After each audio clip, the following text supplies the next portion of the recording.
Welcome. I'm Eric Fleming, host of A Moment with Eric Fleming, the podcast of our time. I want to personally thank you for listening to the podcast. If you like what you're hearing, then I need you to do a few things. First, I need subscribers. I'm on Patreon at patreon.com/A Moment with Eric Fleming. Your subscription allows an independent podcaster like me the freedom to speak truth to power and to expand and improve the show. Second, leave a 5-star review for the podcast on the streaming service you listen to it. That will help the podcast tremendously. Third, go to the website, momenteric.com. There you can subscribe to the podcast, leave reviews and comments, listen to past episodes, and even learn a little bit about your host. Lastly, don't keep this a secret like it's your own personal guilty pleasure. Tell someone else about the podcast. Encourage others to listen to the podcast and share the podcast on your social media platforms because it is time to make this moment a movement. Thanks in advance for supporting the podcast of our time. I hope you enjoy this episode as well. The following program is hosted by the NBG Podcast Network.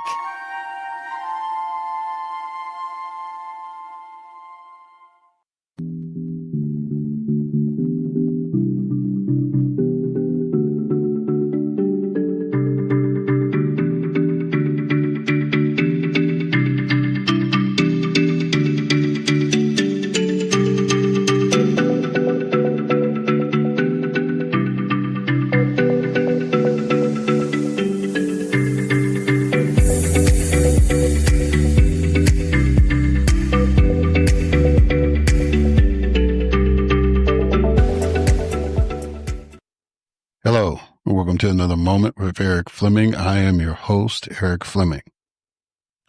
And so this episode is going to be the last episode in March. And March is Women's History Month. And so we're going to close it out with a program that, most of my programs are not dedicated to particular months or holidays or whatever, and I have been very fortunate that I have had a lot of positive role models as far as women leaders and activists in the community. So I don't necessarily dedicate things, but the way that it worked out this week, I have 2 women that I think epitomizes what this year, 2025, Women's History Month is about, the significance of it. So I hope that you enjoy these 2 guests. I think you will.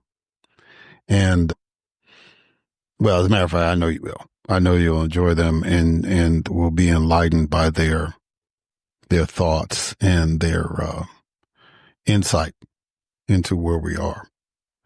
So we got that going on. And then, of course, we still are trying to get 20,000 subscribers on Patreon. Please go to patreon.com/A Moment Eric Fleming and go ahead and subscribe. I would greatly appreciate that. And even if we don't get to 20,000, if we get close, that'd be great. But I want to get to 20,000. I think that would really help sustain the podcast and keep it where, I don't have to worry about corporate sponsorships or just any kind of sponsorship at all. Just constantly trying to bring you the best guests possible and to have the best podcasts available to talk about what's going on in this country. So, and I should sound a little more enthused about that.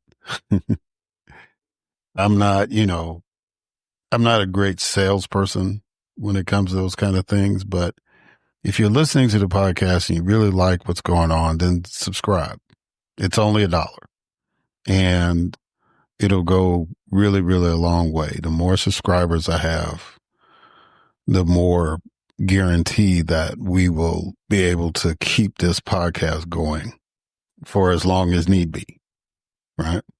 Nothing lasts forever, but in these times, we really need to make sure that this podcast is going. All right. So I'm ready to get this show on the road. And as always, speaking about women, great women, it is time for a moment of news with Grace G.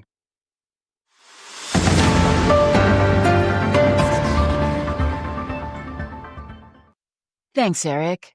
A journalist was inadvertently added to a national security chat which detailed the recent military operation that killed a Houthi leader in Yemen.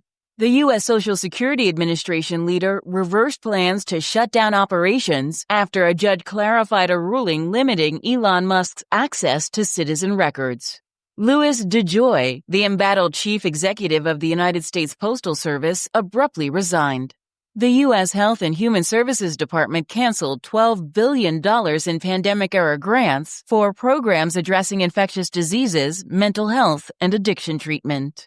Measles cases in Texas and New Mexico surged to 370, surpassing last year's nationwide total of 285.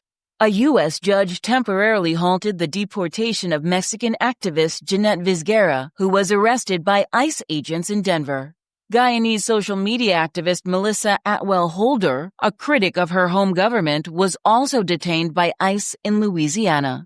The Trump administration announced plans to end temporary legal status for 530,000 migrants from Cuba, Haiti, Nicaragua, and Venezuela. President Trump revoked security clearances for Kamala Harris and Hillary Clinton. Namibia's first female president, Netumbo Nandi-Ndaitwah, pledged to tackle unemployment during her inauguration ceremony. Solomon Peña was convicted of orchestrating shootings at Democratic officials' homes after losing a New Mexico legislative race. Israeli demonstrations intensified over government attempts to oust key officials and the resumption of military bombing in Gaza. Trump withdrew an executive order targeting law firm Paul Weiss after it pledged $40 million in free legal work and dropped diversity policies. 4 people were arrested in connection with a shooting at an unauthorized New Mexico car show that left 3 dead and 15 injured. And both boxing legend George Foreman, 76, and the first Black Republican Congresswoman, Mia Love, 49, passed away. I am Grace G., and this has been a moment of news.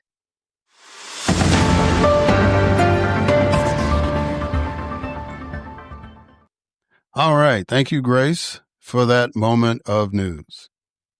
And now, y'all remember at the end of the podcast last week, I had said I was trying to get something together for that podcast and it didn't work out. Well, it worked out. So it is my honor to introduce this guest, and her name is Christian F. Nunes. Christian F. Nunes became now president in August 2020. She was previously appointed vice president by the board in May 2019. She is the second African-American president in the organization's history, the youngest person of color, and the youngest president in more than 40 years. Ms. Nunes is a former now board member and committee chair, as well as a licensed clinical social worker, consultant, and woman minority business owner. She is an active community organizer and public speaker, regularly featured at events such as the March for Black Women, Women's March events, and rallies around the country in support of the Equal Rights Amendment and immigration rights. Along with her activism for mental health, Ms. Nunes has more than 20 years of experience advocating for children's and women's issues.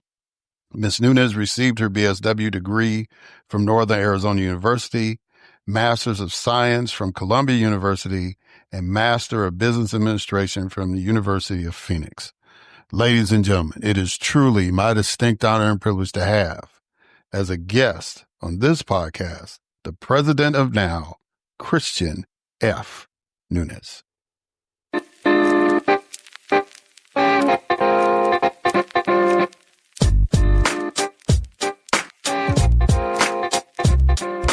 All right.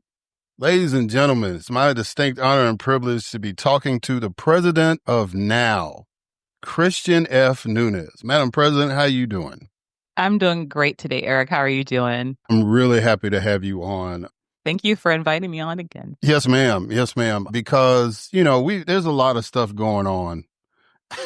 And to have somebody of your stature to kind of talk to the listeners from your perspective, from your organization's perspective, what's going on, be very valuable. So as always, we do the icebreaker part of the program first. So the first icebreaker is a quote, and I want you to respond to this quote. We must continue to do the work. We must show up, not give up. I remind myself of all the work done to get us this far, and we must keep marching forward. What does that quote mean to you? I mean, I think it really resonates and talks about what we're experiencing right now is that there have been so many people who have been in this fight for justice, equality for a very long time.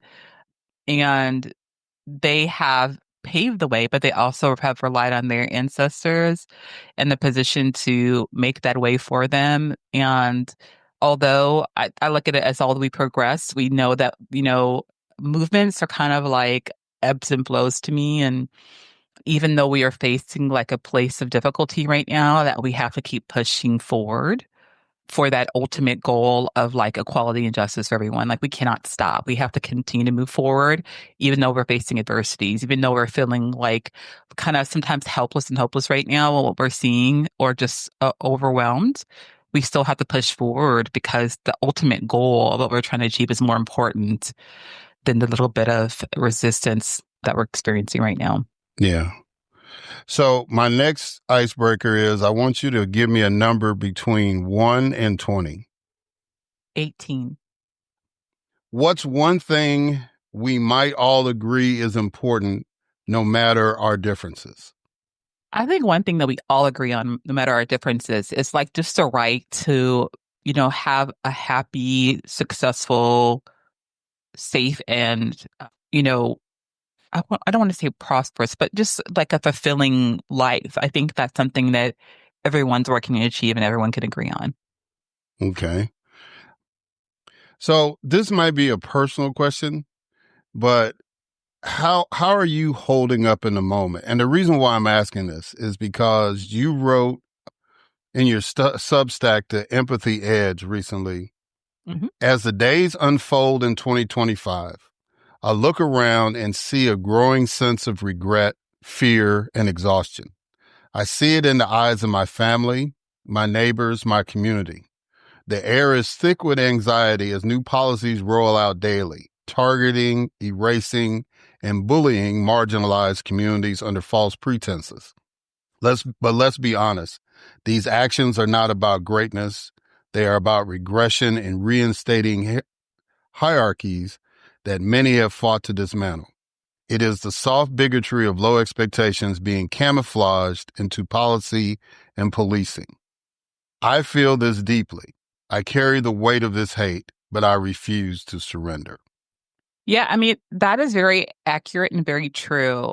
I always tell everyone, that my life as a Black woman, the experience of racism and sexism has existed throughout as long as I've lived, right?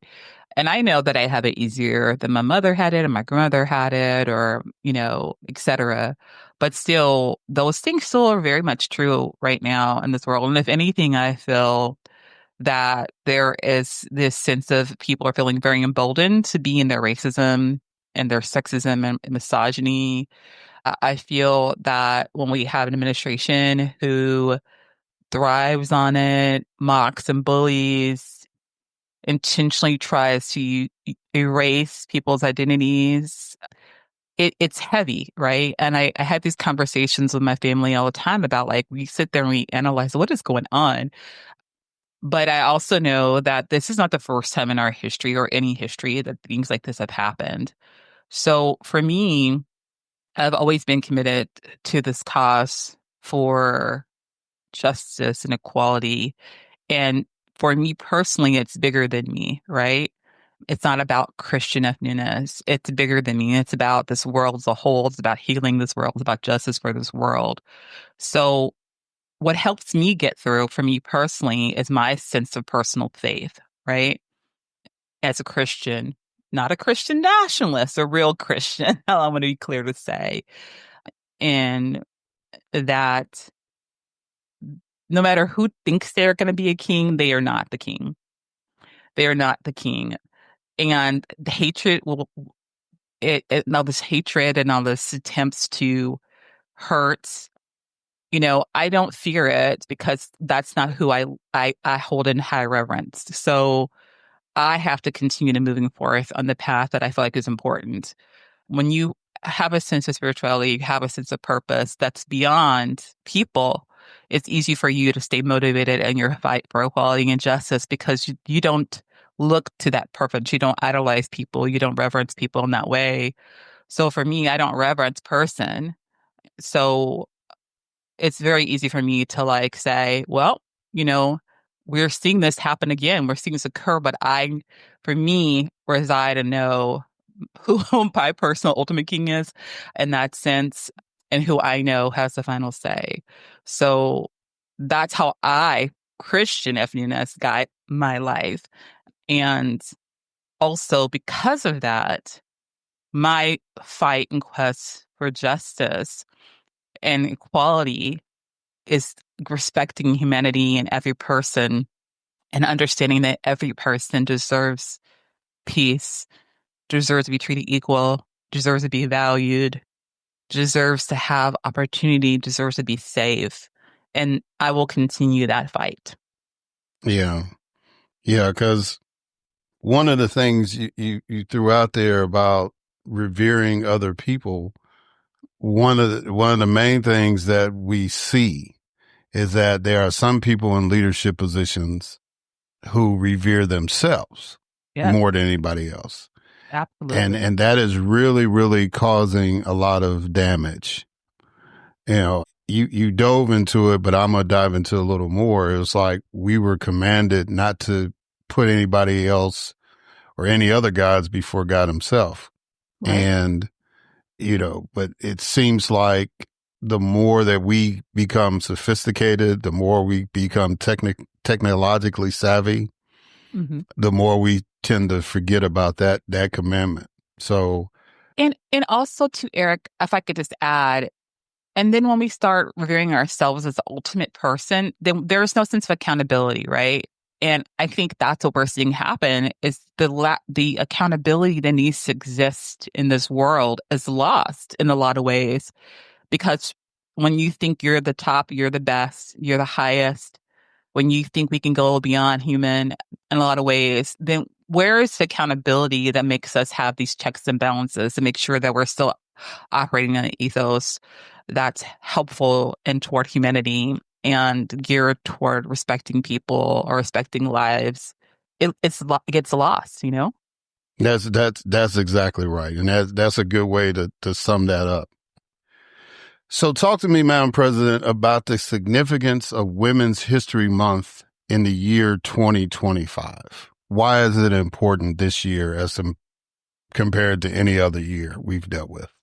Wow. So it is extremely important that we continue to recognize Women's History Month, regardless of any attempt to try to take it off a calendar. It still exists because the contributions that women have made to this world and globally, from invention to leadership to caregiving to parenting to world peace, to healthcare. I mean, it's just so many different areas. Women have been extremely important in creating a world for all, for helping us show us what it means to be involved in movements for equality, for what it means to advance, for what it means to balance. And, I think women are the prime poster child for multitasking, being able to balance family life, being able to balance career, being able to deal with opposition and discrimination at the same time, but still pushing forward and not giving up on their hopes and their goals and their dreams. And we just finished experiencing our very first ever in U.S. history vice president that was a woman and a woman of color, which what I think for many of us never thought we would see that day, but we saw it. So it just reminds us that anything is possible for women. And I think right now in 2025, although we're feeling so much pressure and so many of our rights under attack and so much just misogyny that's existing in toxic masculinity and white patriarchy supremacy that's existing that has direct attacks on women's livelihood and personal autonomy. I think recognizing the strengths and accomplishments of women in 2025 reminds us that when we're committed to this, that we are capable of achieving everything we need to achieve. And we're capable of getting past any adversities because in the past, our ancestors and our women in our past histories have been through many adversities and many of this oppression, but they fought and they stayed committed to it. And because of them, we're at a place where we're at today. I'm at a place to be able to be an African American national president of a national organization, right? Which many people didn't have that opportunity to do. And we're still a very small percentage of, women in executive C-suite leadership. So celebrating Women's History Month this month is extremely important just to remind us of our capabilities and remind us that we'll get past this and just remind us of what everything women have contributed to this world. I think it's so important that we celebrate that of all things, even though we're experiencing a place of adversity right now. Celebrating the accomplishments reminds us that women are capable and women will continue to succeed. Yeah.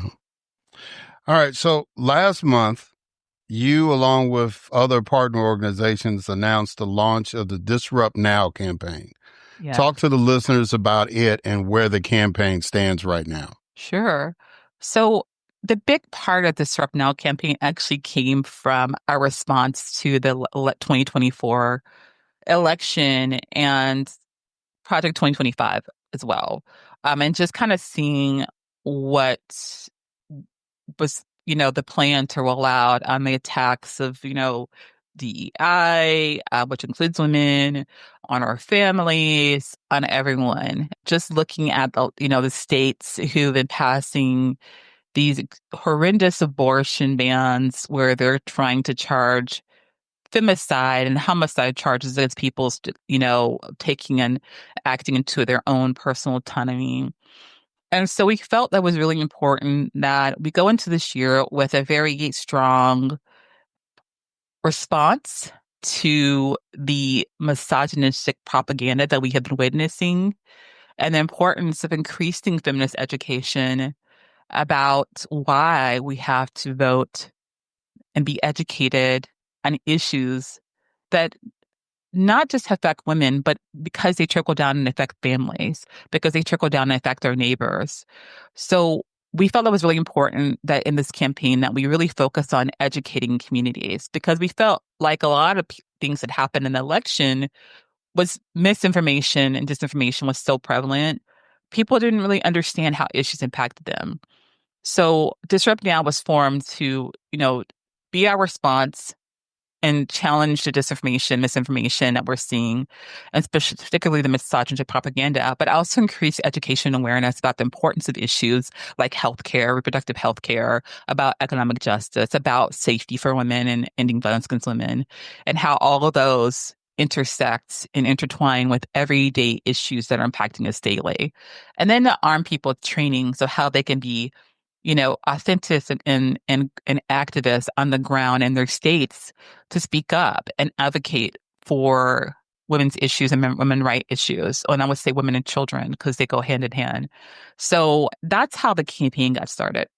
The campaign involves different parts. There is a part where we are working and we have a partnership with the campaign school at Yale to train activists who are either interested in running for office, because a big part of what needs to happen is, flipping these seats in 2025 and 2026 so that we can get back control of and have a Congress that envisions the family and envisions progression. So we're partnering with them to provide this training. And then the other part is that we're doing town halls, virtual in states, where we're going to work to just really train and educate and have conversations with those people and stakeholders and activists about what's happening and how we respond to it in a way that is, of course, nonviolent, with strong, truthful, purposeful response of how we can mobilize activists and organizers to be able to work against, the anti-woman attacks that we're seeing happen. And the third, we are also just working and put lots of information on social media and to make sure it's accessible to social media for people who may not have access to actually go. We're giving them opportunities of things they can do online to be activists and go into their advocate roles. Yeah. Have you been getting, I've been watching some of the town hall meetings with people, dealing with their congressional leaders.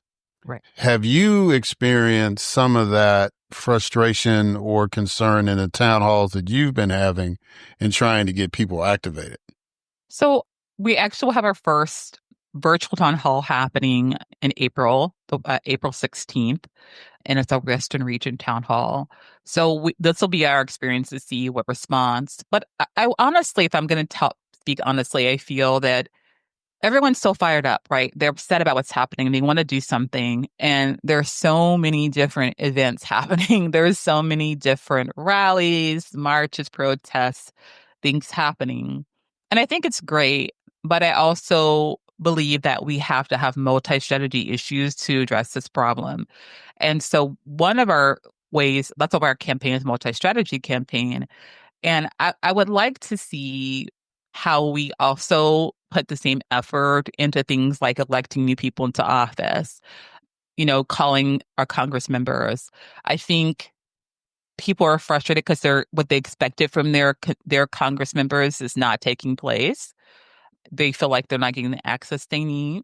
And, on the members of Congress side, I'm assuming they are overwhelmed by the amount of calls that they're getting. And there's things they can and cannot do. And sometimes we don't understand that. Even as a leading organization, sometimes supporters and members don't fully understand what's in your hands, right? So I think one thing we all can do is continue to increase our communication and education about things. I think the town halls are great. I think that for people showing up at these town halls is fabulous. It's wonderful. And I also think that we can continue to show other ways that we can tap into strategies that can help do this and let people feel empowered in the process of what they can do in their states, their regions, and things like that. So I think it's a good thing, but I think that also we need to not stop there and just having rallies and town halls, but we have to tap into how do we hold these elected officials accountable for not standing for their constituents, for not stepping up and voting in favor of protecting, our country or placing their values in the right thing. How do we move away from people and having constituents who are more concerned about their billions and their money than they are concerned about the welfare of their constituents? And the way we do that is we replace them. We have to get them out of office. We have to elect different people who value family, who value support, who value, America having relationships, domestic and global relationships that help strengthen our country, that help us be united in supporting and not separate ourselves out as if we feel like we're better than everybody else. That never works, never will work, no matter how hard people try. We are all interdependent on each other, and we need to see more elected officials that support that, of how we have allies, how we work on building allies, than creating separation and division. And that's what we're seeing. So I am hopeful about the outcome of the town halls. At the same time, I need us to also tap into holding these people accountable, getting them out of office, organizing around that as well. Yeah.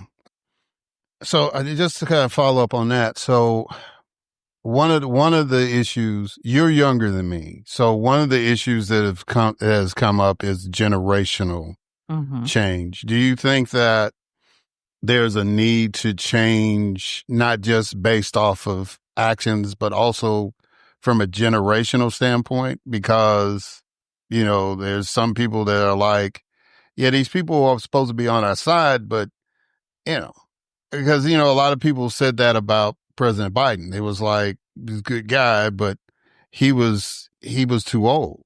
And, they're propping up AOC, for example, and, Jasmine Crockett, Maxwell Frost, those are names that are coming up now saying, why don't we lift them up? What's your take as far as, trying to recruit women to be in the process? I know you're not deliberately saying, okay, you're too old and all this stuff, but what are you seeing as far as like people being interested in jumping into the political fray? Well, I think there has to be more effort to bring in young generational leaders, right? And the movement has to be intergenerational. It has to, because being intergenerational, you have a mix of new ideas. You have a mix of existing experience. You're able to tap into the assets of everybody to see what they have seen, what they have witnessed, what they believe is important for us all to do well and have this fair democracy. So I think it's not about replacing everyone, but it's about guaranteeing that the movement is intergenerational. And for women to be a part of that movement is extremely important. And there has to be effort for intergenerational, multiracial, multi-ethnic movements,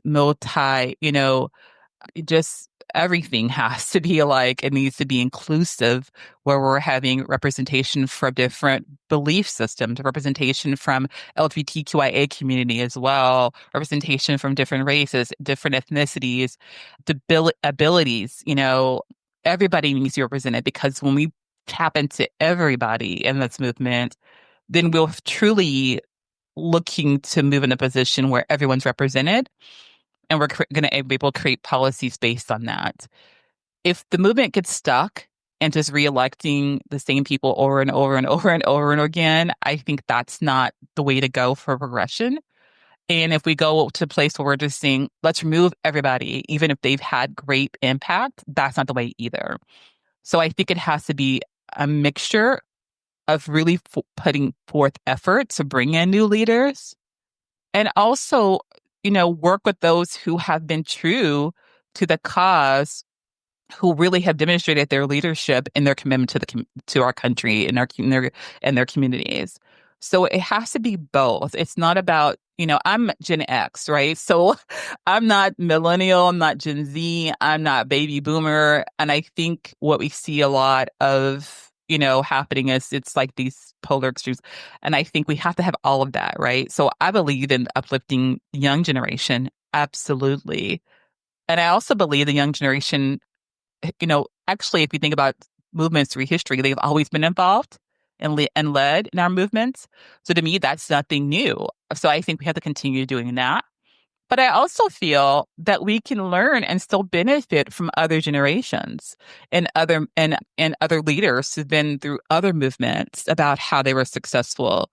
I think that's how we all grow. That's how we all move in the right direction. So to me, it has to be a mixture, Eric. It has to be this intergenerational movement.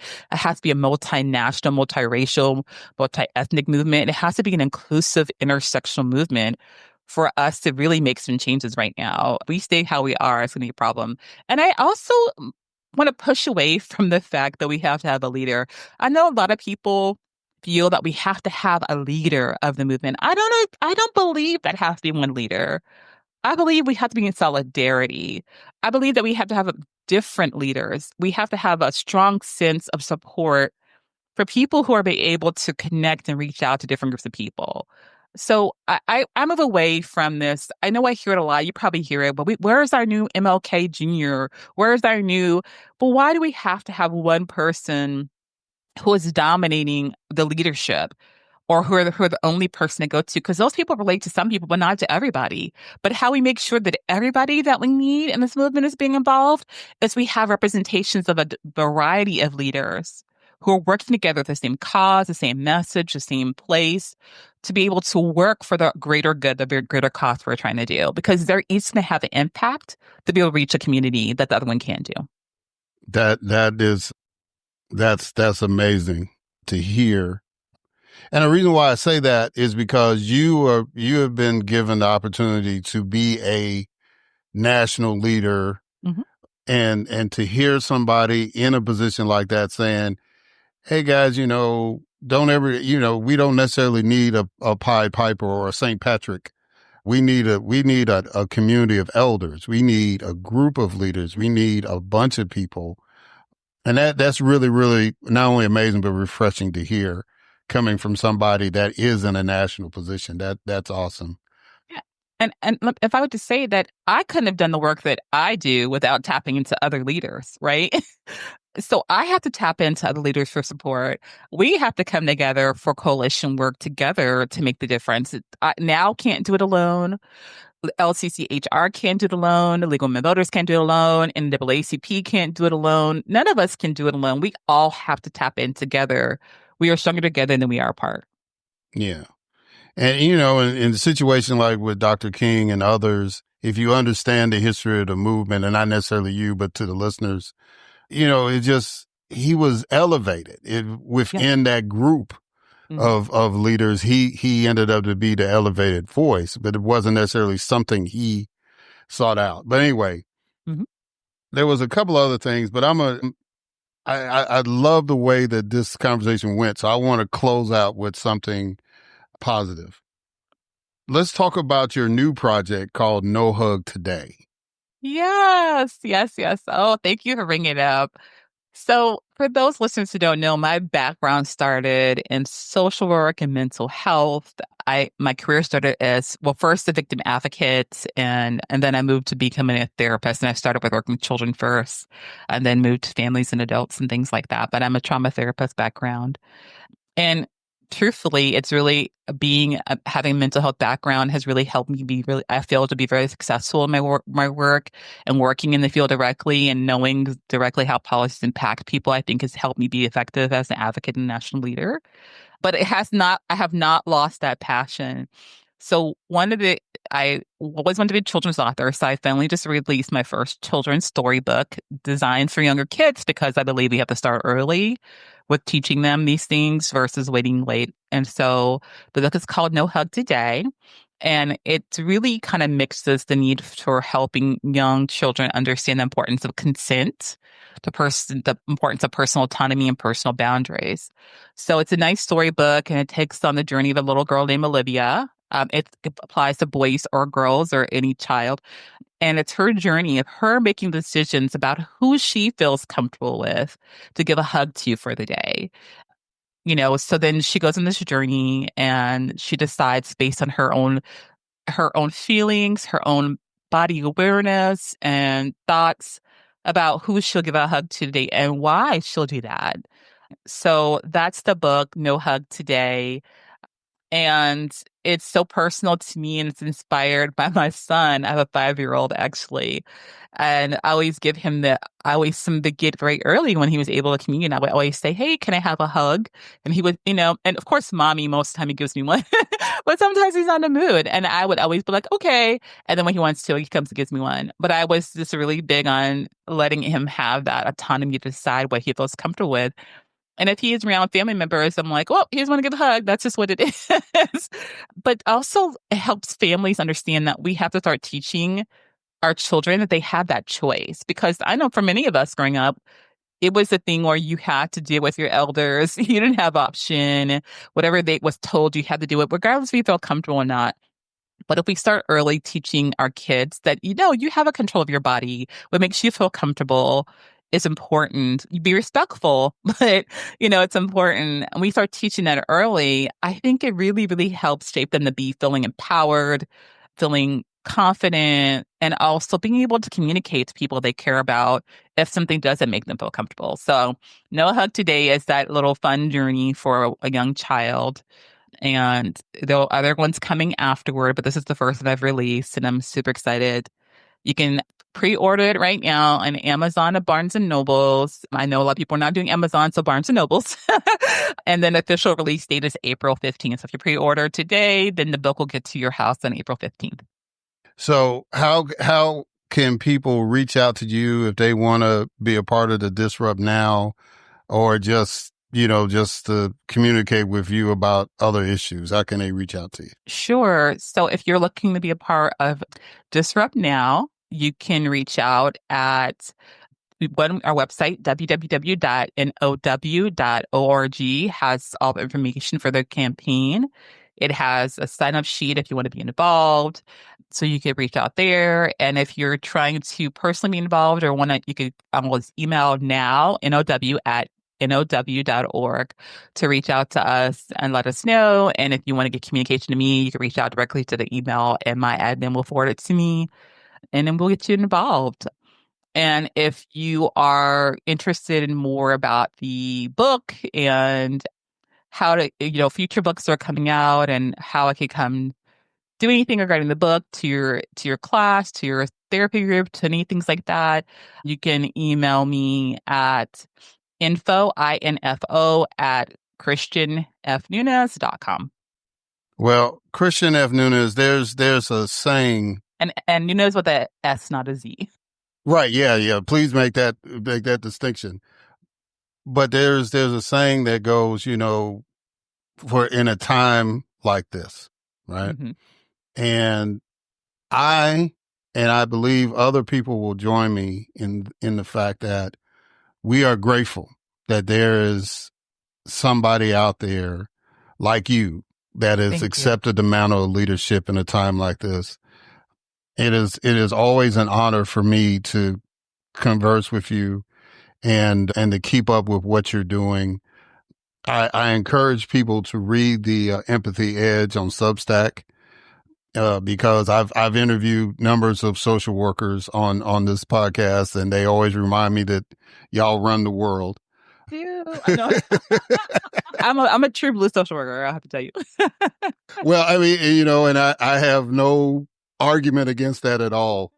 But I'm really, really grateful to have you on the podcast, and I'm really grateful that you are in this leadership position in a time like this. So thank you so much. Yeah. And Eric, I thank you for your platform, and I thank you for your podcast to bring people on and talk about these important issues, and then supporting my leadership. I appreciate that as well. So thank you in any way we can continue to work together to move this, to bend this arc to the right direction. Please feel free to reach out. So. Yes, ma'am. Thank you. All right, guys. And we're going to catch y'all on the other side.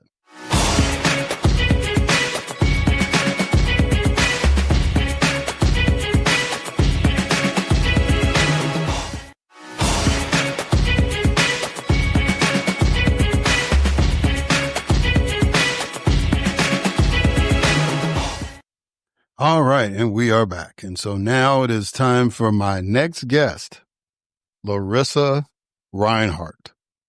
Lorissa Rinehart is an engaging author and public speaker whose work explores the powerful intersections of women's history, politics, peace, and war.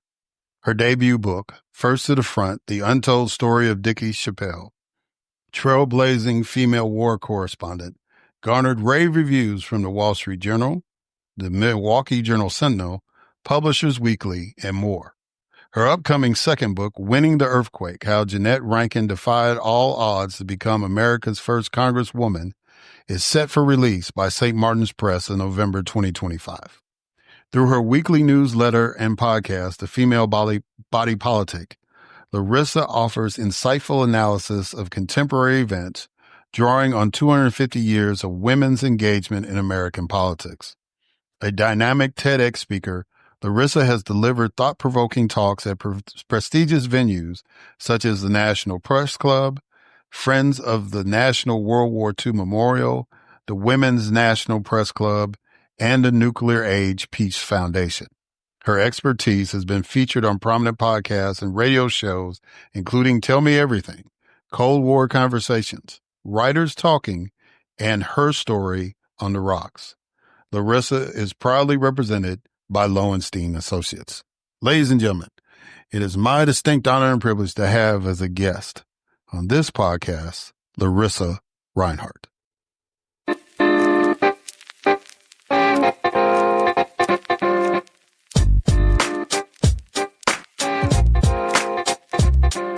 All right, Lorissa Rinehart. How you doing, ma'am? You doing good? I am doing very well. It's a beautiful day where I am, and I'm so glad to be on your podcast. Well, I am honored to have you on. You have been kind of stirring some things up over the last couple of years, and especially the timing. I usually don't have themed podcasts, not unless the guests line up that way, but the way it's looking, this is going to be a great way to close out Women's History Month. And no better way than I have a soft spot for historians. I love historians. I love teachers, but I really love historians because I think if you don't understand history, you can't go forward. You can't understand why things are happening the way they're happening. You got to put all the pieces of the puzzle together. So I commend you for doing that kind of work. So let's go ahead and get started. I do a couple of icebreakers to kind of get the show going. So my first icebreaker is connected to a quote. And so this is the quote that I'm going to give you. One day, I want to look at Congress, boardrooms, and history books and not have to count the women because there are just as many men. What does that quote mean to you? That quote means gender parity, that women deserve to be an equal number of decision makers as men, and that our voice is equally as important to the voices of men. And it's not about one gender dominating over another. It's about creating a conversation where everyone is welcome and everyone is valued. And I think this really goes to, I know this is a bit tangential, but in our current political climate, DEI, diversity, equity, and inclusion is so vilified. But we know from personal experience, from just looking at the world, that when we have diversity, we are stronger, better, and smarter.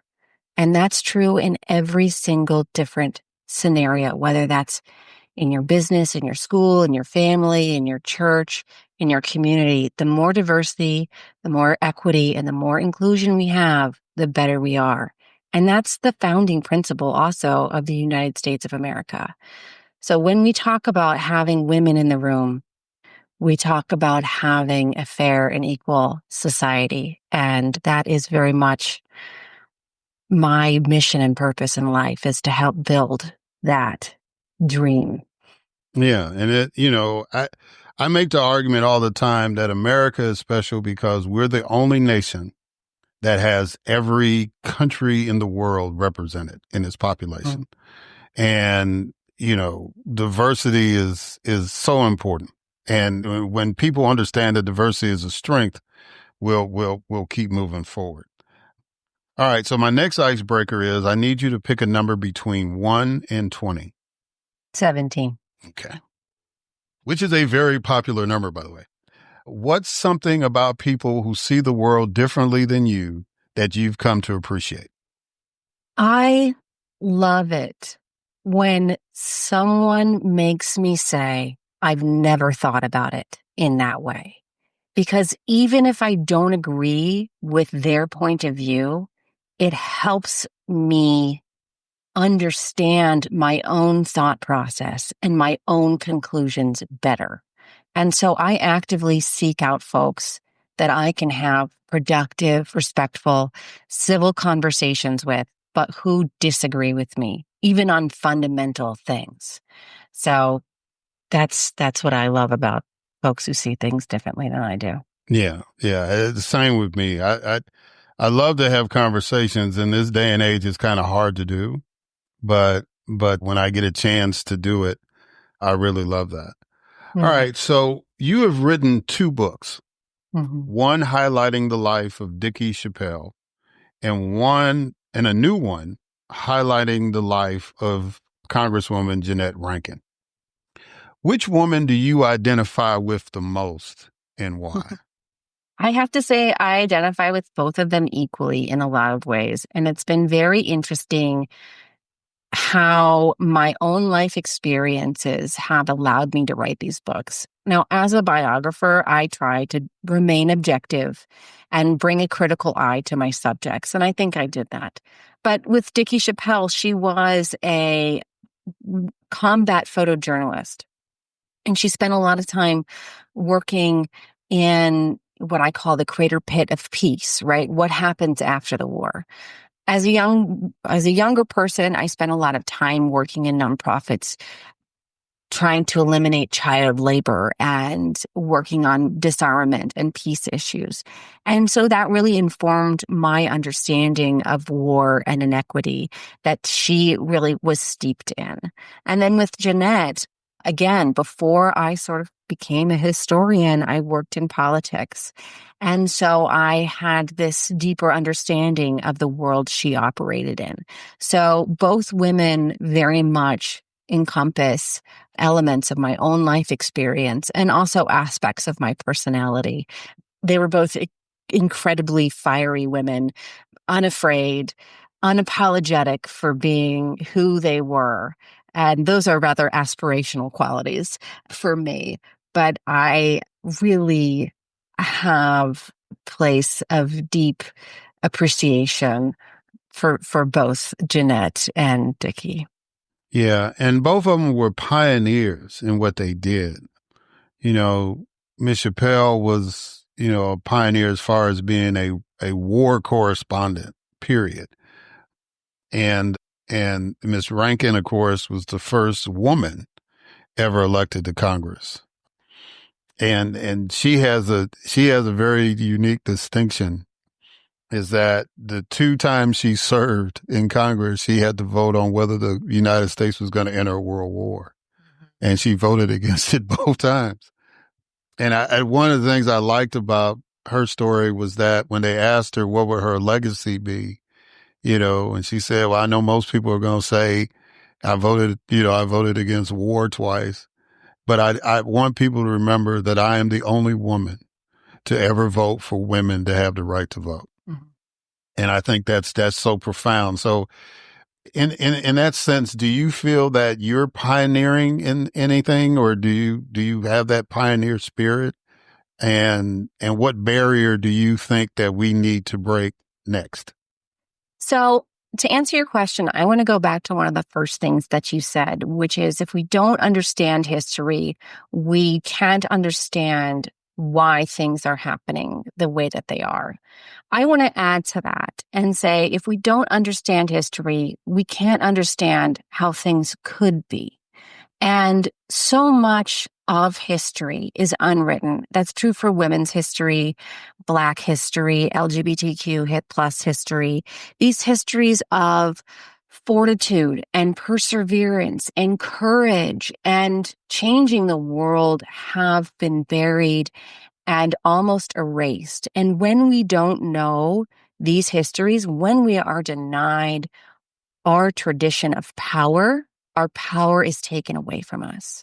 And so I am a woman's historian. And what I try to pioneer is that link to the past, that link to our power, that link to our tradition of being change makers. And that, I'm not saying I'm the first by any means. There are, of course, thousands of incredible women historians that have come before me, but we are all working together to break through this wall. And even though we are facing difficult political times, especially as women, I also believe that is because we are so close to breaking through to the other side. I do have that deep and unshakable belief that we are closer than we know. So that is the area, that is the tradition that I'm trying to pioneer and be a part of.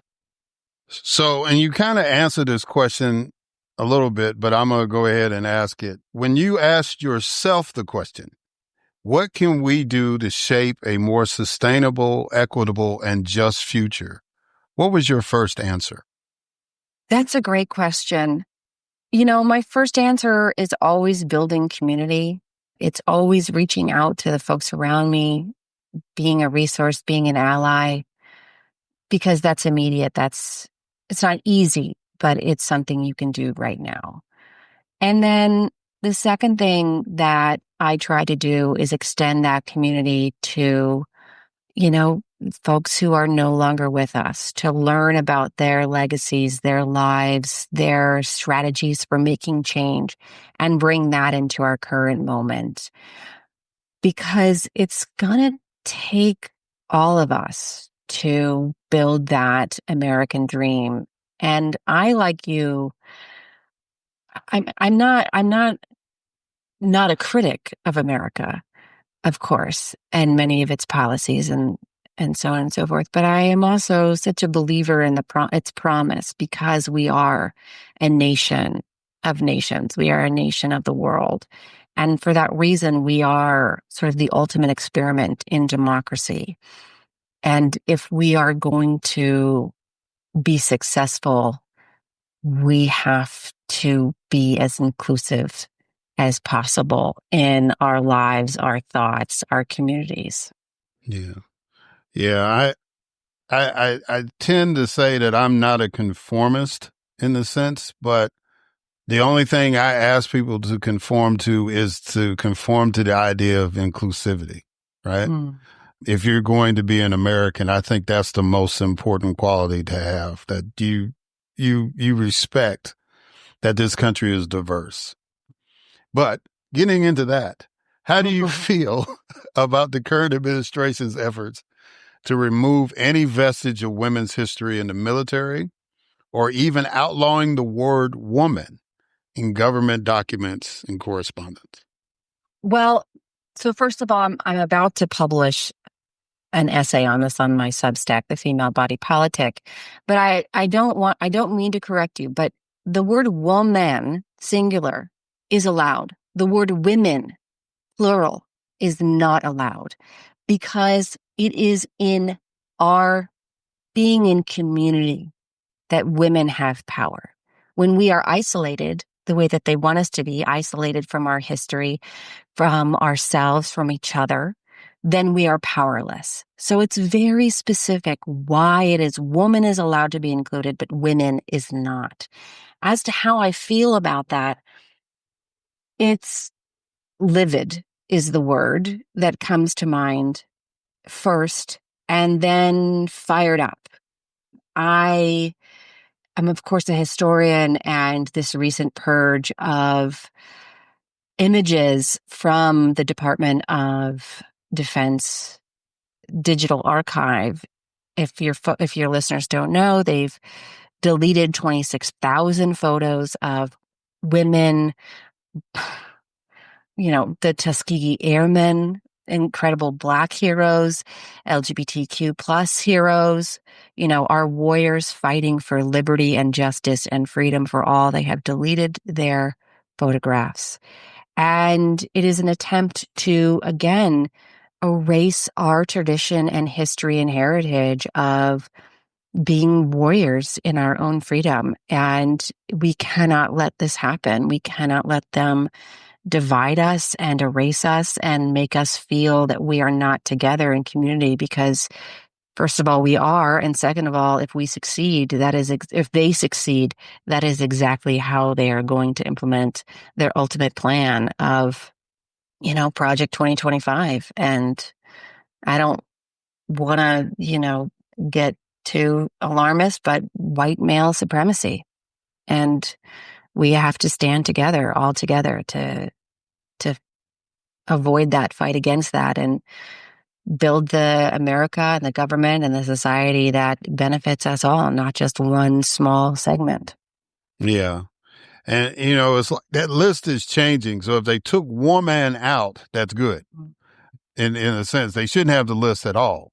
But at least if they're making some changes, because I saw both of them in there in the list I pulled up, and I was like, so what are we doing? But anyway, that's, I've got a lot of commentary about all that. But I agree with you that we can't allow them without a substantial fight to just erase stuff. I mean, they've gotten to the point now where the plane that actually dropped the first atomic bomb is no longer in the archive because the word gay. The woman's name was Enola Gay. It's out. I mean, it just the dumb stuff. And then they reversed their position about Jackie Robinson and the Tuskegee Airmen. But I'm like, why were we even in that discussion in the first place? So livid is a good word. It's a good word to use. Speaking about your the female body politics Substack, you recently wrote, to find a roadmap of resistance and resilience, we only need to look to the example of Fannie Lou Hamer and the millions of Black women over the course of generations who stood up to American authoritarianism in myriad ways to build their and all of our freedom brick by brick. So what lessons can Americans learn from Black women specifically to challenge this new vestige of authoritarianism? Everything. I mean, if you want to look at what American authoritarianism looks like, study the Jim Crow South. That's what it is. The Nazis took a page out of that book. They admired the Nazis, the Jim Crow South. They saw that that was the way to oppress and exterminate an entire segment of society. And Black people and Black women like Fannie Lou Hamer stood up regardless and effectively over the course of generations and over the course of lifetimes fought back and won. And if we are going to do the same, they already made the roadmap. They already did it. You know, we need to adapt it to our own times. And there are lessons we can learn. We can learn from their mistakes and failures, but they made those mistakes and failures. They had the bravery to do that, and they had ultimate success. And it is, I would say, always the strategy of revolutionaries to study analogous movements and revolutions in the past. And the most analogous revolution to our current moment is that of women, Black women, standing up against white supremacy in the Jim Crow South. So what lessons can we learn? We can learn resilience, fortitude, courage, and solidarity. Yeah, I think solidarity is a key one. You know, I'm glad that historians are touching on the tension between Black men and Black women during the movement. And the reason why I say that is because now you're starting to hear more of the stories of Fannie Lou Hamer and Ella Baker. I forget Miss Robinson, who I actually had a chance to meet, who was attacked on Bloody Sunday in Selma.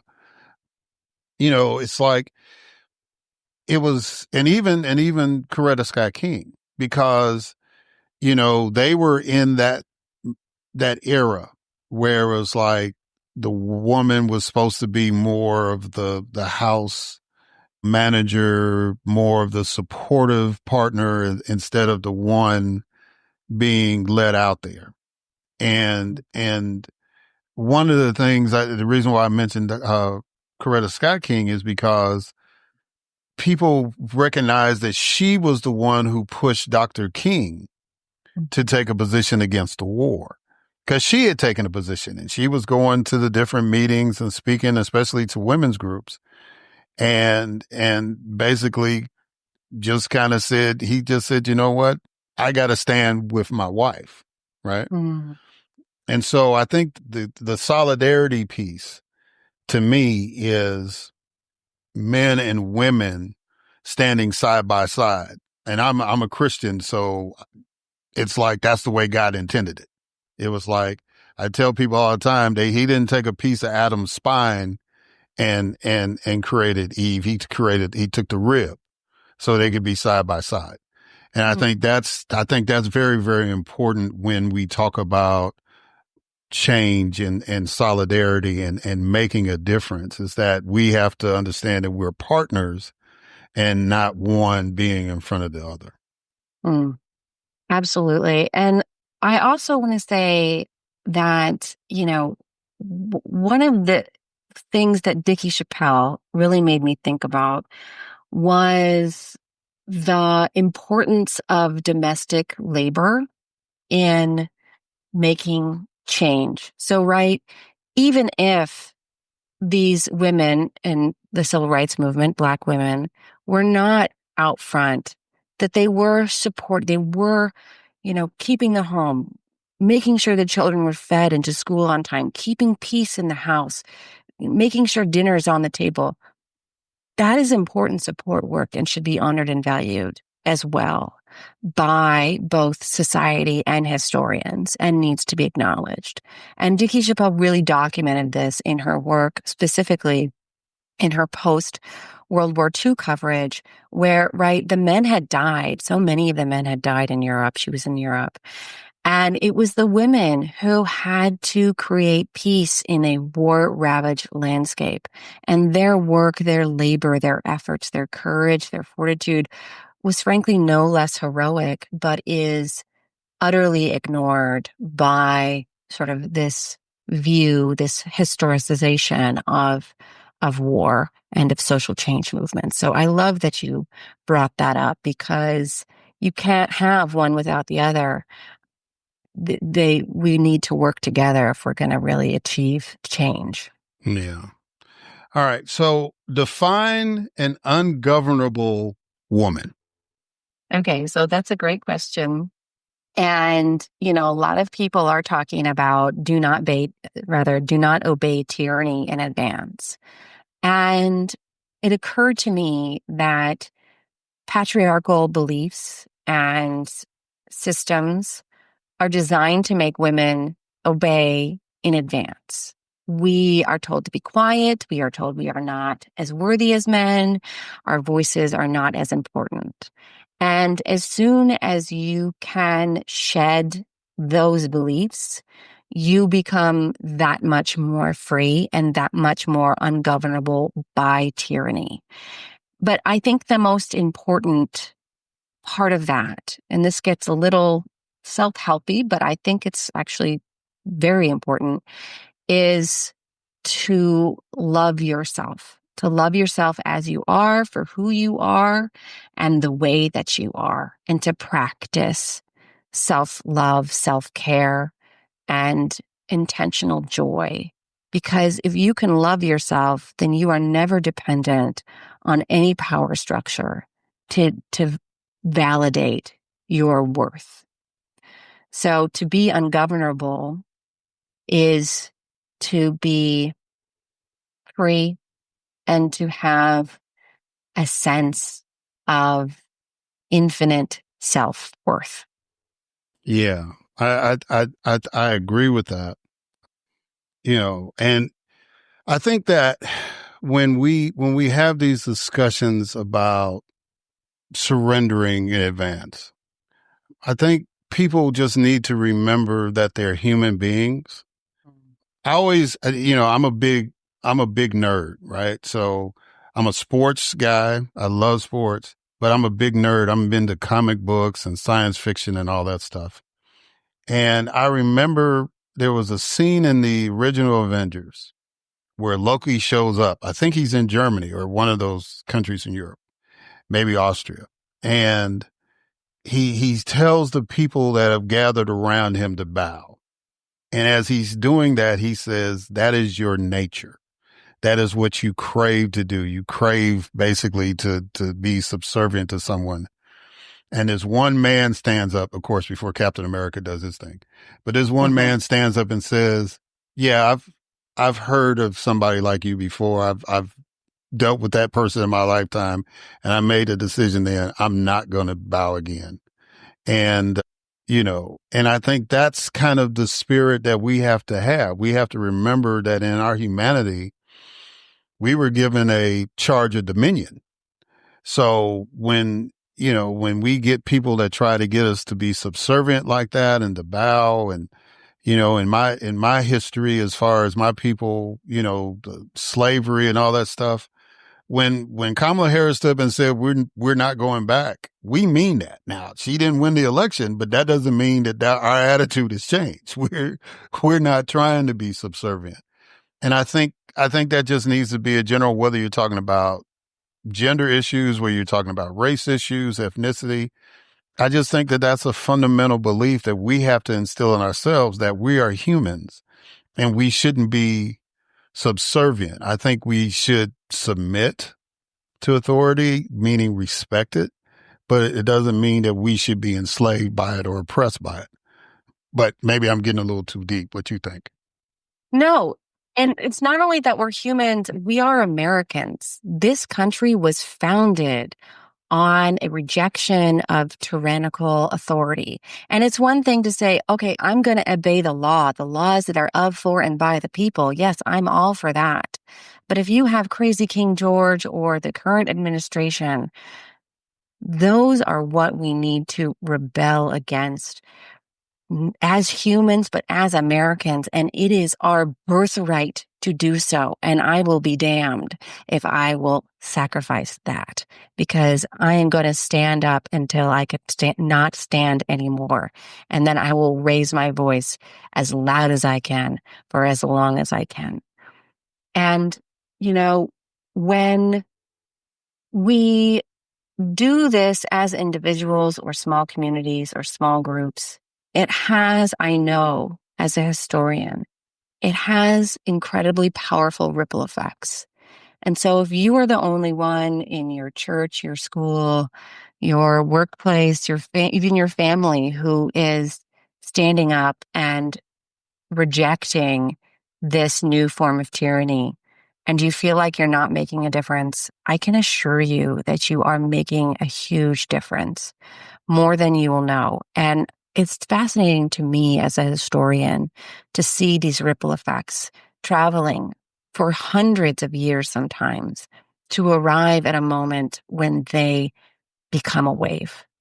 And I really think we're about to see a lot of that, our own voices and standing up, and all these voices of histories coming to a culminating point. So please, if you can, continue your work. And I'm so grateful to be here with you, Eric, continuing this work. Well, thank you. I appreciate that. And I appreciate you.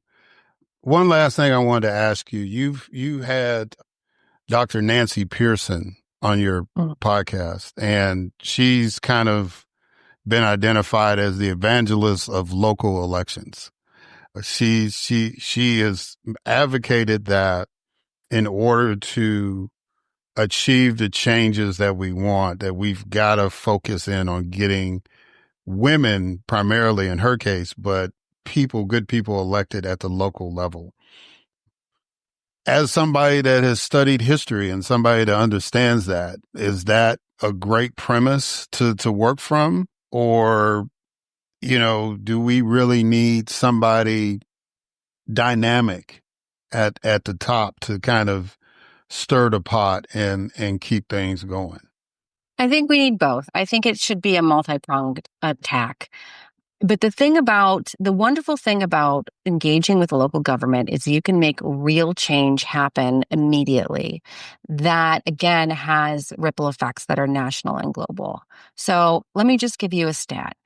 A very high turnout for a local election is 15%. That's on the high end, right? So in most municipalities, and even in places like New York City, you can sway an election for a city council member or a school board member or so on and so forth just by engaging and organizing your church, your knitting group, your reading group, whatever community you're involved in. If you can activate them and then their networks, you can make real changes. So you don't like that your school board members are trying to ban books. Guess what? If you can get 5% more of your community to turn out, you can get yourself or someone else elected that you agree with. And the reason I know this is important is because this is exactly what the GOP did in the 1990s with the Tea Party.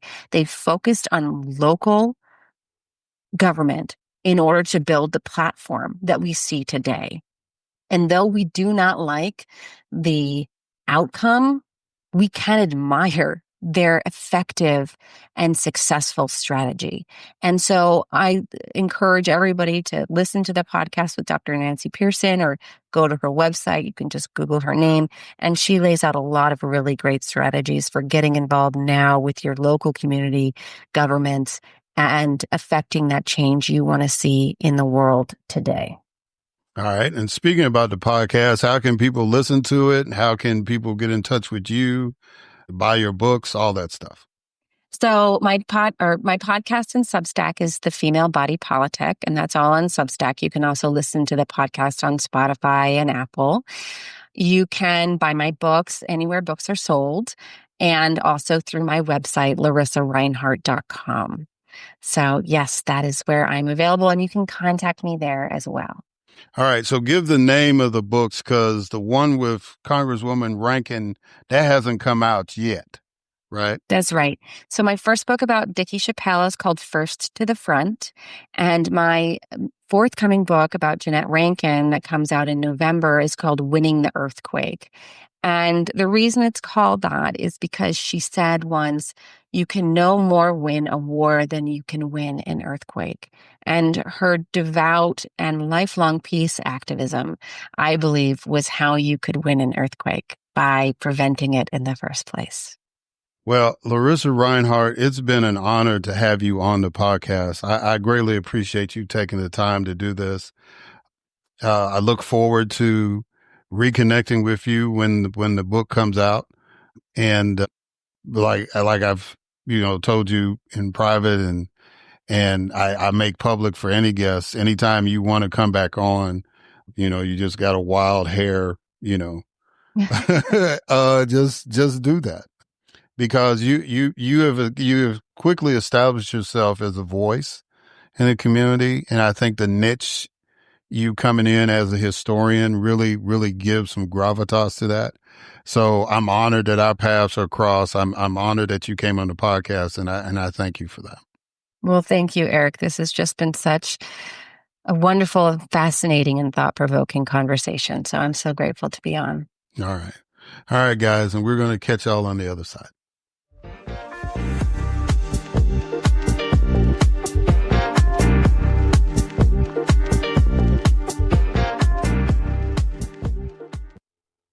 All right, and we are back, and so I am really, really glad that Madam President Christian F. Nunes was able to come on.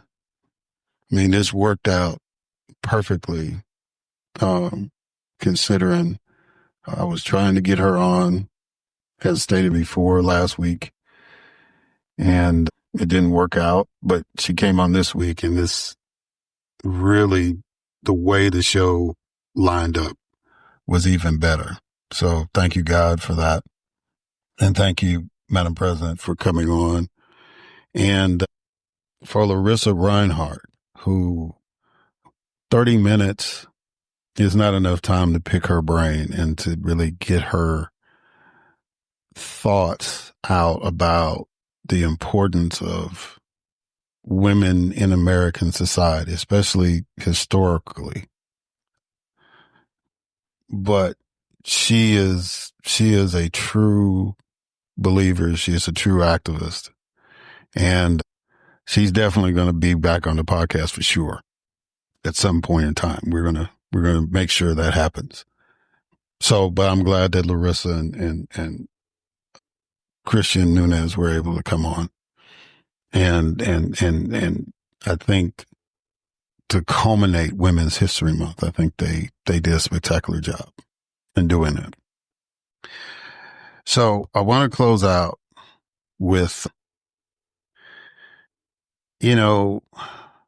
ineptitude will show. You can mask it as long as you want to. You can put any kind of spin on it. You can take the shaggy defense, it wasn't me, all that. but it's going to show.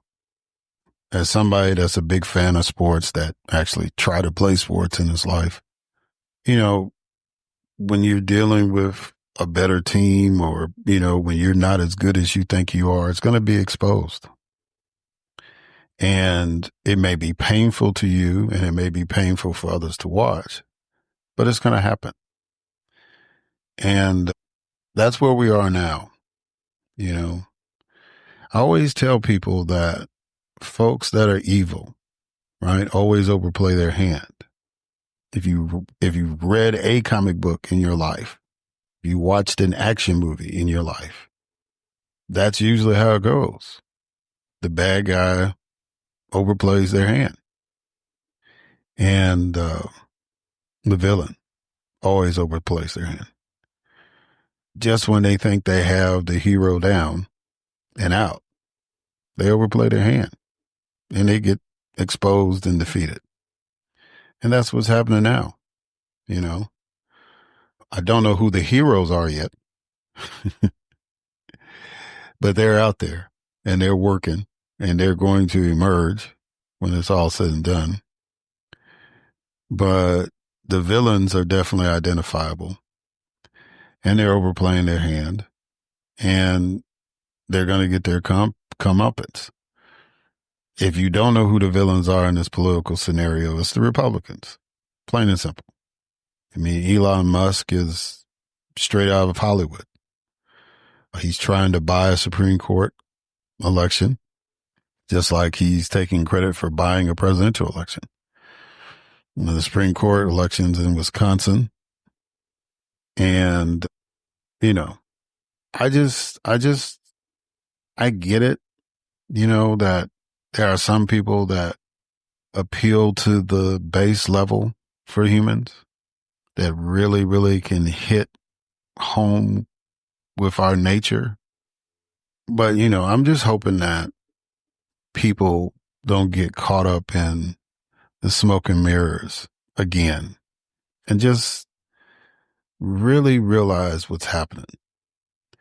Why would a guy spend $20 million on a Supreme Court race in a state that he doesn't live in? Right? It's because he's suing that state, and he wants to have a Supreme Court that's going to rule in his favor.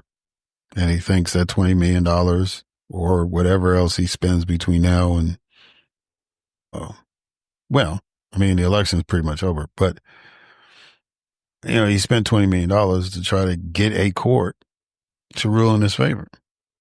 Now, technically, it's not a guarantee that that will happen, but considering the track record of what we've seen, if there's a majority on the Wisconsin Supreme Court that's conservative or Republican or whatever title MAGA, whatever title they want to use, then they're going to rule in Elon Musk's favor, and they'll find the legal excuses to do that, right? But, you know, it is what it is from Elon's mindset, but it doesn't have to be. So if anybody in Wisconsin is listening to this, do not vote for Elon Musk's candidate. I can't remember the woman's name right off. I know Susan something. So if you go to the ballot and you see Susan, vote for Susan, right? I mean, the people got to send a message. Those folks that believe that we should be an authoritarian state, those people that believe that villains should run the world, then you vote accordingly. But those of us who believe that America is still worth fighting for, in Wisconsin, I need you to show it, right? I need y'all to vote for Susan. But even more so, we've got to send a message that, you know, incompetence and deception and all that stuff is not acceptable anymore. And this recent screw up by the national security team, and I want you to understand, this is our national security team. This is mine. This is yours. This is everybody in America's national security team. Screwed up. First of all, you're using an app on your regular phone to conduct business. I don't care how encrypted the app is. It was not encrypted by God. It was encrypted by a man or a woman. Therefore, there's a chink in the armor somewhere. Just nobody's been smart enough to find it. But if, you do that, if you make that mistake and do that, then you should be punished for that. In the political realm, that means you lose your appointment or you lose an election, right? Some people say that's not fair, but hey, it's all about a standard. It's all about, for once, not being hypocritical. If you thought that it was an atrocity that Hillary Clinton, when she was Secretary of State, used a private server to keep files, even to the point where you were chanting, "Lock her up," the very least you can do is to get rid of one of your people, right? But it's like when other people make a mistake, you highlight that. But when you make a mistake, you're in denial, right? And at some point in time, the majority of the people are going to be motivated enough to say, yeah, we're not going to put up with that. And, I don't care how racist I am. I don't care how xenophobic I am. I just don't want incompetent people running things, right? There's a line, and then to the people who have not voted, the longer that you sit on the sideline, the more chances incompetent people will remain in office. And you can change that. All you got to do is vote them out. When the opportunity comes, send them home. 5 minutes out of your day, 5 minutes, you can send them home. So, good people have lost elections. So why shouldn't bad folks? Right? I'm just saying, we have a serious problem in this nation, and it's going to take a long time to fix it. I'm not here to give you some kind of magical hope bullet or pill, but I do want y'all to be aware that there is a problem. And as long as we live in a society where we try to otherize people instead of embracing the value of every person, that's where we are. We gotta educate ourselves. I don't agree with the Department of Education being eradicated, but at the same time, I don't think that's our only avenue to educate ourselves. The Department of Education does not control what happens in your house. You, in your home, you in your self-conscious, have to decide that I'm not going to be prejudiced against anybody based on something outside of their character, right? If a person is a bad person, disassociate yourself with them, right? If a person is not redeemable, whereas, in the Christian faith, we believe everybody is, but there's some people that just won't change, no matter how much knowledge you give them. Disassociate yourself with them. Do not put them in leadership positions. Do not hang out with them. Just avoid them, right? And just pray that they'll come along. And, it's just time for us to do better. It really is. Human beings are going to be weak enough where they want to judge people for the wrong reasons. So the discipline that we have to have is to elevate our thoughts and our minds to not doing that.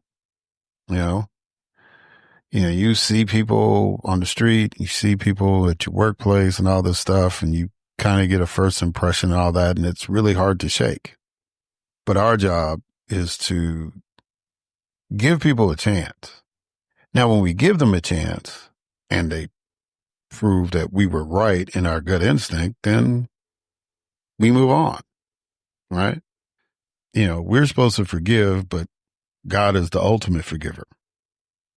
So you can forgive somebody, but you don't have to be friends with them. You don't have to elevate them into leadership positions. You don't have to embrace them. Just forgive them and keep them moving. Pray for them and keep it moving, right? So what I'm trying to tell y'all is we can fix this, but we're going to have to go through some pain. And I guess the best way to describe that would be somebody that's been on drugs. And when they make that decision to sober up, it's a painful process. Your body literally goes through a withdrawal period because you're trying to get that craving for that drug out your system. And it's going to hurt. And you're going to struggle. And you're going to be weak. But when you get to the other side, you become a better person for that. In the Bible, it talks about us being broken. Paul talks about being reborn, the apostle, right? And it's not an easy process. So if you think that, well, the change, is going to happen and it's going to be automatic. No, you're going to suffer because Donald Trump was duly elected, which means that he's got 4 years.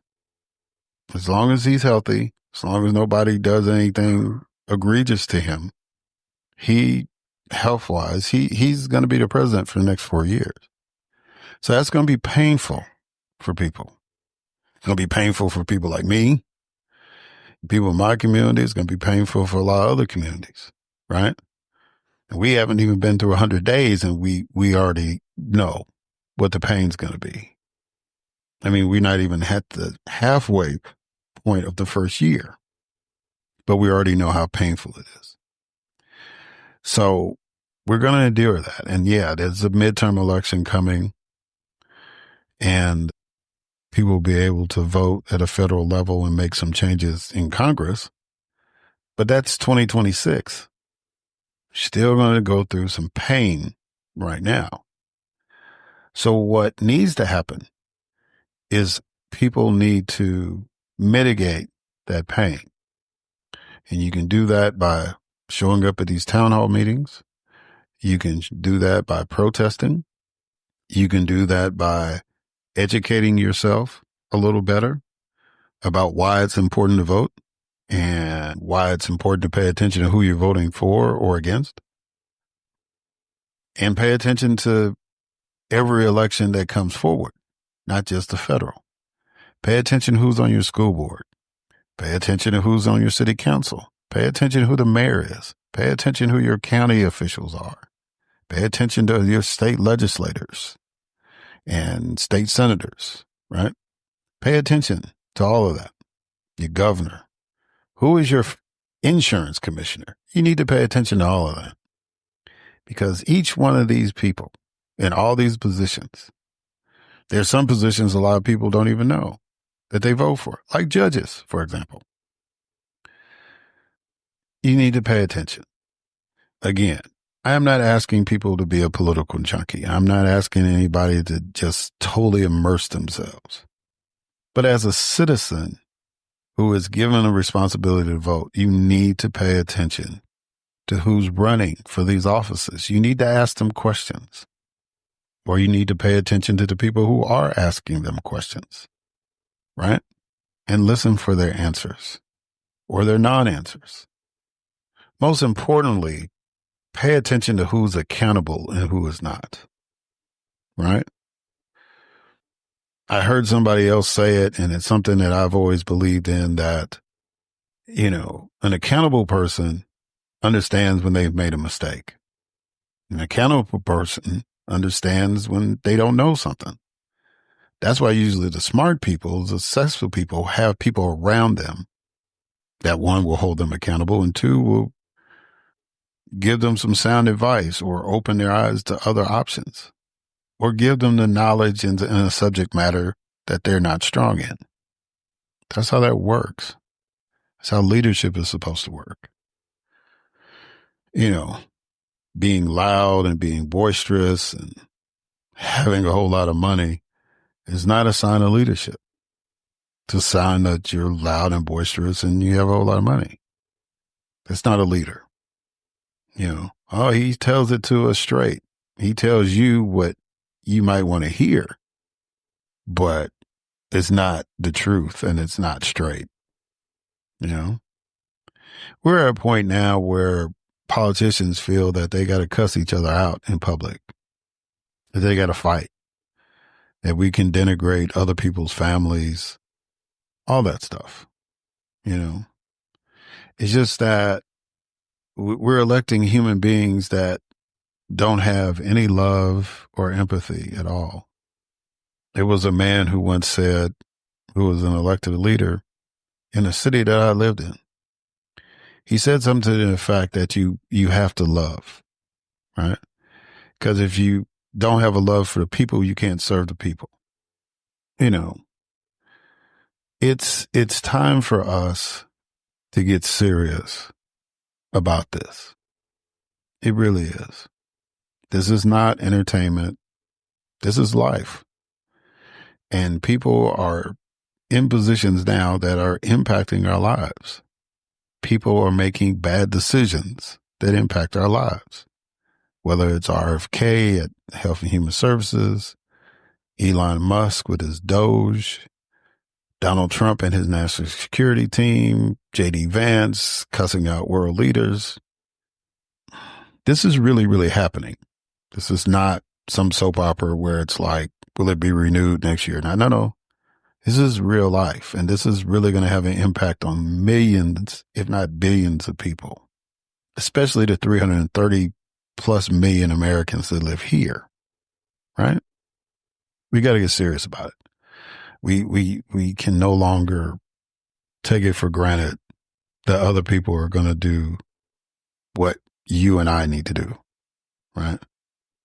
So I'm here with this podcast, and I have been given an opportunity in my life to make decisions to help people. And I did the best that I could, right? And so now I'm at this phase in my life where I'm trying to evangelize through podcast world. And I'm not saying that you have to do the same thing I'm doing. I just need you to pay attention to who you're voting for, pay attention to what they're really saying, and then vote accordingly. If, again, you are down with misogyny, you are down with xenophobia, you are down with racism, that's you. I don't associate with you. I'm not cool with you. You know? So you vote for the candidate that appeals to that. But for the rest of us, which I think is the overwhelming majority of Americans, then we got to vote for the people to keep those folks out of positions, right? You know, it's very easy for us to say, oh man, if we get in there, we need to put all of them in jail and blah, blah, this and other. All we have to do is get them out of office and don't cater to that kind of thought ever again. But it's a lot tougher than it sounds.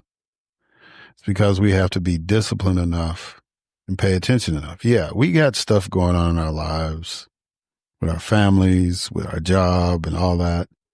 We got to sleep eventually. But it's really not that hard to pay attention to what's going on at your city hall that you pay for, at your state capitol that you pay for, at your county courthouse that you pay for, at the White House, at the U.S. Capitol that you pay for. If you bought stock in something, you pay attention to the stock market. You want to see if that stock rises or falls. If you're in the Forex trading, you're paying attention to currencies. Why not pay attention to people that are making decisions on whether any of that is going to be legal or not? I'm worried about my kid in school. Then you need to worry about the people who make decisions of whether that school exists or not. Oh, well, I'm worried about my job and da-da-da-da. Well, you need to pay attention to the people who determine whether your business exists or not. Your business may want a small business loan. You don't know that if you're not in the leadership of that business, but they may need that. They may want to be publicly traded. There's literally a government agency that determines whether they can do that or not. And you elect the people who appoint people or who actually makes the final decision. You have that power.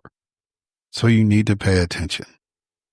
If you want speed bumps in your neighborhood, do you look for a genie with a lamp, or do you go down to the city hall and talk to the city council and say, hey, we need these bumps on our street? And all those people are elected. Again, we got to pay attention. People voted for a man to be president because they were concerned about the price of groceries. And he has done nothing to address that issue. Nothing. If anything, he's made it worse. So y'all need to pay attention to it. And y'all need to send a message. Is it possible that if you vote for certain people that the other side will get the message and say, hey, we might need to refocus? Sure. Because that'll be beneficial to everybody. But I'm of the opinion that these people are not redeemable. I'm of the opinion that these people have pretty much shown us who they really are. And we can't give them any more chances. We can't give them any room to breathe. We can't give them any quarter to hide in. We can't accept every lie that they throw at us. We got to challenge it. So next elections, next time you have an election, make sure you vote for people who really are trying to do their best for all of us, not just a select few. And in the meantime, raise your voices. Let them know that you're not happy with the direction that you're going. So far, so good from what I've seen, but it needs to be more. And I just, that's just how I feel right now. I think that we know better. We should know better. So we should do better. And, for every action, there's consequences. So we're dealing with the consequence right now of this administration being in office. But that part is actually redeemable. That part you can fix. But you got to vote. And you got to raise your voice. And, that's it. That's the game. Ineptitude should never be tolerated. It shouldn't. Shouldn't be glorified. Shouldn't be bragged about. Shouldn't be accepted. So it's time for us to reflect, and it's time for us to reclaim. And I'm going to do my part to keep evangelizing that. So, as always, I greatly appreciate y'all listening. And until next time.